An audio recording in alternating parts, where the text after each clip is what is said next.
Hey, Ursula here. Sunday. It's very warm, as you can see. But the good news is I got my fence finished. This whole section has the 4-foot high panels along the back edge and smaller ones in the front. It took a lot of doing. This is still yet to be done. I got to get these menhirs out of here, cinder blocks. These are very heavy. These are something that was on the docks at a local engineering college where they were learning how to pour cement. Those things are heavy. They're very heavy. So what I did was, so there's another one. I got the carpet out and got the last fence post installed. I'm going to climb the hill. This may be bumpy, but that's what was buried underneath there. That's going to go in the trash.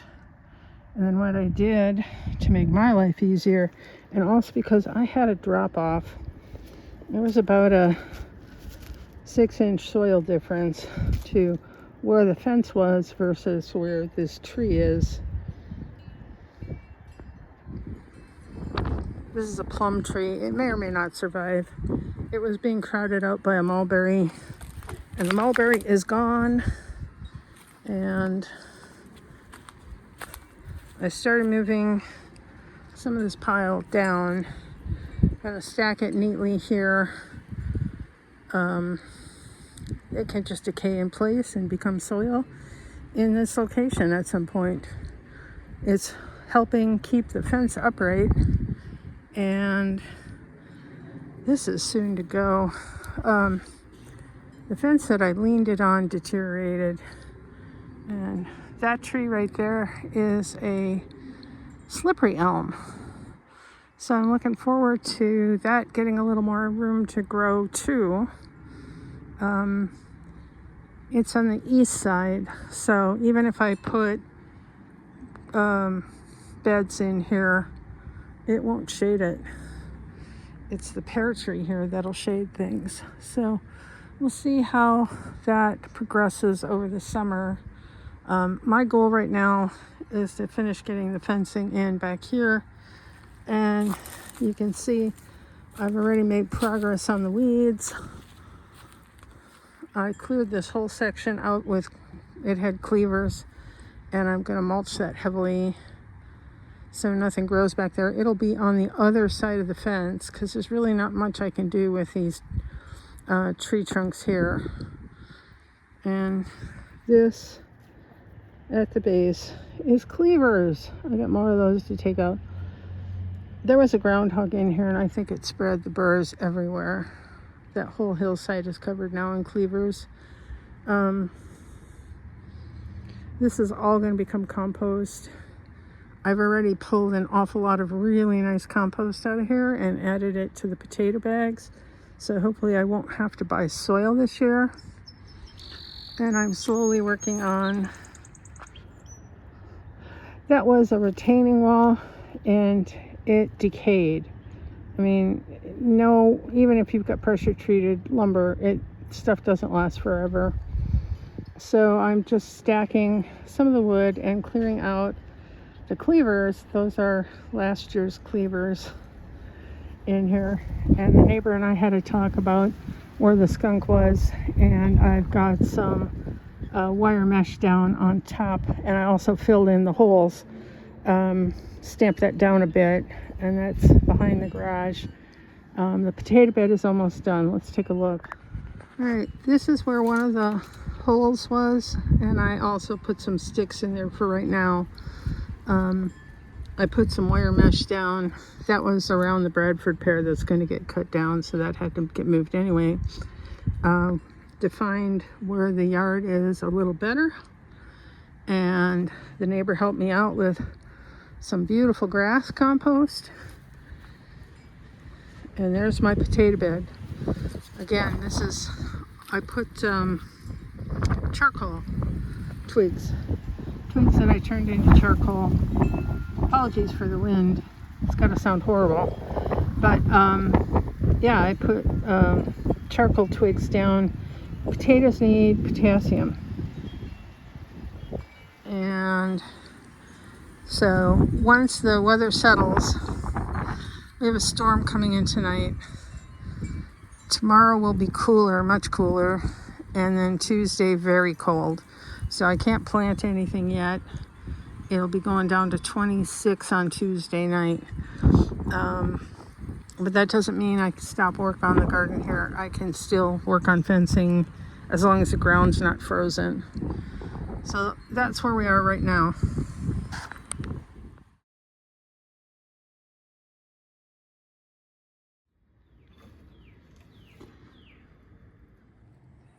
All right, this is a Monday redo.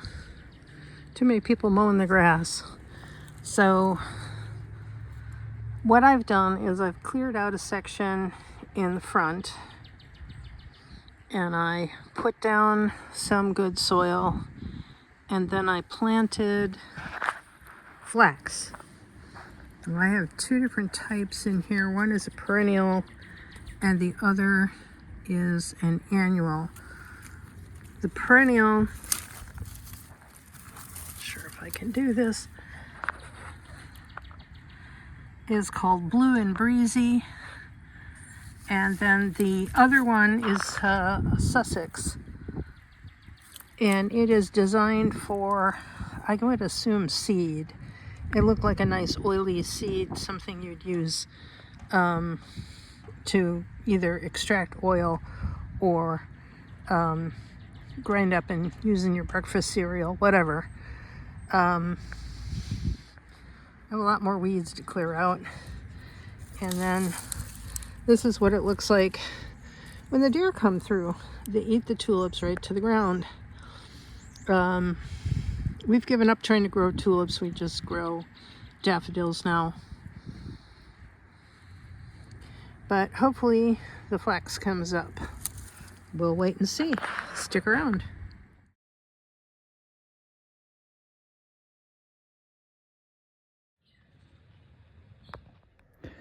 For whatever reason, the pile never looks like it goes down. Just doesn't. However,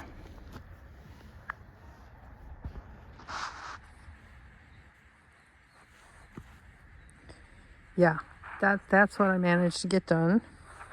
I'm gonna rake that all, and we'll see if I can get it a little closer to level before coming out and doing it again another day.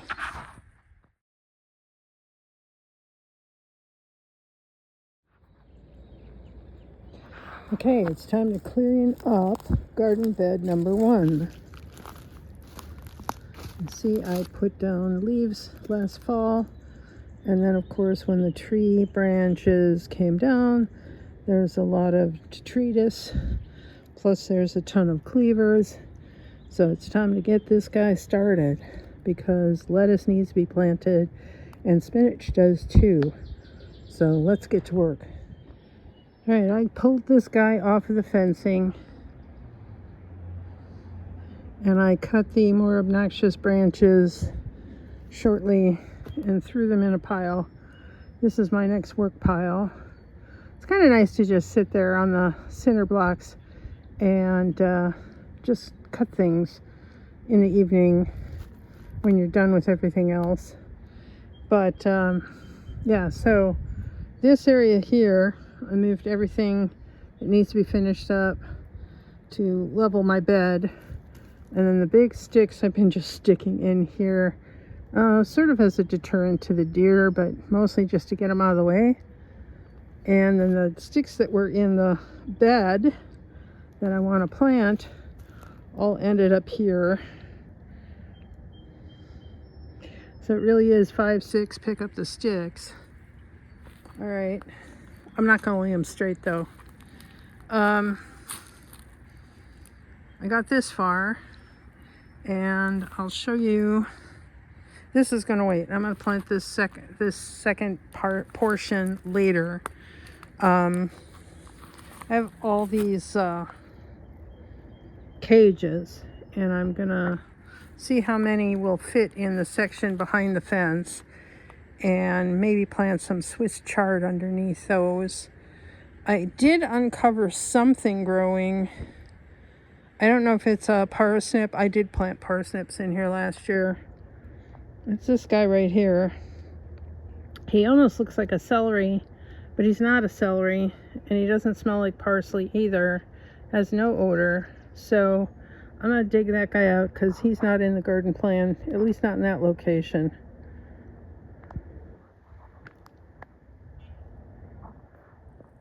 The leaves were actually too much for a container, so I just tossed some over into the next bed, and I will probably let those dry out and then chop them up a bit and compost them. They can be mulch if they're chopped up, but right now they're wet and they're sticking together and just basically not much different than a piece of cardboard laid on top of dirt. So not going to use them yet, but definitely going to save them. So let's get to work on this section. I guess I should tell you a little bit about garden bed number 1. It's on the west side of my yard, but it's shaded by the mulberry tree in the afternoons. It does get morning sun, so this will get most of the day. I'm going to say until about 2 or 3 in the afternoon it'll lose its sun. So it'll get from 6 or 7 in the morning until 2 in the afternoon. At least 6 hours of sun. So you don't want to plant something in here like tomatoes, not until the tree is chopped up a bit more and cut back. And I am finding tree roots in this bed. They're yellow. Mulberries are yellow. At least this one is. But I got a treasure. This is the parsnip that was underneath that. And that's going to go with some things for dinner tonight, I think. All right, now it's time to add some compost. This is what I picked up this year, but I also have lots of compost in the back. I just am too lazy to bring it down here. So we're going to put a nice fine layer. This is already sifted, and we're going to put a fine layer down. And then I'm going to plant some lettuce and some spinach, and we'll see how that goes. Okay, now that that is nice and smoothed out, I am going to quarter this so that as each section finishes, I can continually plant a new section all summer long. At least that's the plan. I've been very unsuccessful at getting lettuce to germinate in the heat of the summer, but I'm told I don't have the right variety for that, so maybe that's the deal. But for right now, we're going to quarter it and then get to planting. Spinach is only a spring crop. Once that's done, more lettuce can go in. So that's the deal. Lettuce seed is really small.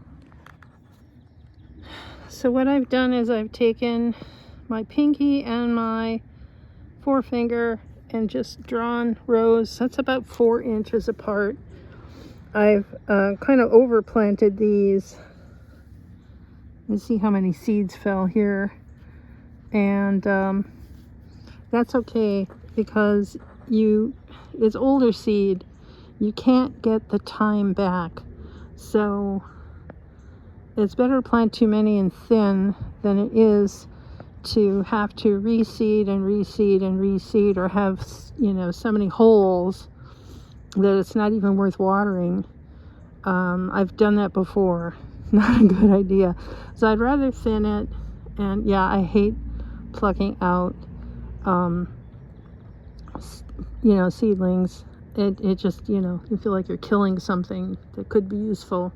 But yeah, that can happen.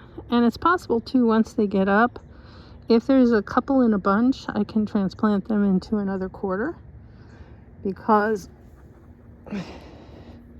you see I've divided that into 4 now, and I'll put my spinach in there and also the other kind in there. I think one of them isn't going to germinate. It's just old seed. Spinach is very finicky when it comes to age. You really do want fresh seed on spinach. And so the Michigan Gardener is from last year, and the Fruition Seeds is from God knows when. So we'll get those planted, and if nothing comes up, then I'll put more lettuce. Since this is the first patch is a black-seeded Simpson, I'll probably put in a red lettuce, like a Rouge de Hiver. I'm very bad at French, so pardon my pronunciation, but there's some red lettuces out there, and I've got packets of seed. So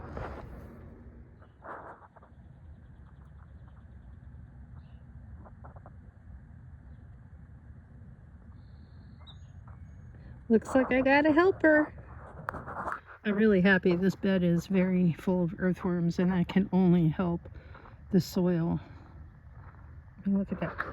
Look at that guy. Okay, so this is what the spinach looks like before I cover it up. And then I'm just only going to lightly cover it up, maybe a 1/4 of an inch. And I'll get the back one done too. Okay, the butterfly spinach is a really good fresh eating spinach if it comes up. Fruition is not a company you can order from anymore. They're part of the gift economy, and so if you live in central New York, you can visit them, but they don't sell mail order anymore. But they do have wonderful products. Well, I was going to chop up some hay, well, straw, and put it on here, but this is way too thick. Those seeds are going to have a hard time getting through that. So I'm going to go in the back and go find some of the grass that the neighbor clipped the other day and see if I can scoop that up and put some of that on here, just to cover it for now. Okay, there you have it. It's very easy to see that this section back here I did not plant at all. This is my lettuce. This is my giant spinach. And that's my butterfly spinach back there. So we'll give it a good water and see what comes up. And we're back to Sunday again. Isn't it amazing how fast the week goes by? Friday night and Saturday night were really cold. Thursday night was a huge storm with flooding. We didn't get too much here, but I mean, we got plenty of rain, but most of the fury ended up going further north, flooding out roadways. So the garden's doing great. Today, I know this looks so ad hoc, but what I'm doing here is I got a shipment of onions and potatoes yesterday, and the onions need to be planted right away. So I tore out bed number 2. The cabbage never made it. It was very, very dead. One strawberry survived, and right now what I've got down here is to prevent the squirrel from digging up all my bulbs, because for some reason the squirrel likes digging up bulbs. Nobody in the area can grow garlic or onions, and the number of peanuts I pulled out of here in walnut shells is pretty astonishing. So we're back to Sunday. I have to tie this guy, and eventually we'll finish building the fence around this. But I also hauled my menhirs, the big blocks. I needed a narrower section back there because otherwise there's not enough space to walk. And those big heavy guys that are solid concrete, they went in here, and these guys here will go on the back of this bed. Right now it doesn't have anything back there. So this bed needs to have a walking path, and the post isn't doing anyone any favors at all. I was surprised but happy to find that this still has some strawberries in it. And later this week, I'll be getting more strawberry plants and a blueberry bush. So I've got a lot of work to do. I'm really happy I'm making progress on the infrastructure. I still didn't get my raised bed built, but that'll happen.